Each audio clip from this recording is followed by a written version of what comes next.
സത്യത്തോടുള്ള വിധേയത്വം വഴി നിഷ്കപടമായ സഹോദര സ്നേഹത്തിനായി നിങ്ങളുടെ ആത്മാവ് പവിത്രീകരിക്കപ്പെട്ടിരിക്കുന്നു.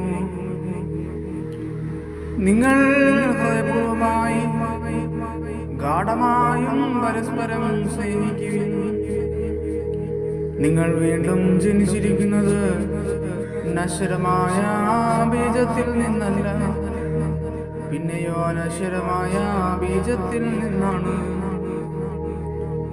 സജീവവും സനാതനവുമായ ദൈവവചനത്തിൽ നിന്ന്. എന്തെന്നാൽ മനുഷ്യരെല്ലാം പുൽക്കൊടിക്ക് തുല്യരാണ്. അവരുടെ മഹിമ പുല്ലിന്റെ പൂവിനും തുല്യവും. പുൽക്കൊടികൾ വാടികരിയുന്നു, പൂക്കൾ പൊഴിഞ്ഞു വീഴുന്നു. എന്തെന്നാൽ കർത്താവിന്റെ വചനം സത്യം നിലനിൽക്കുന്നു.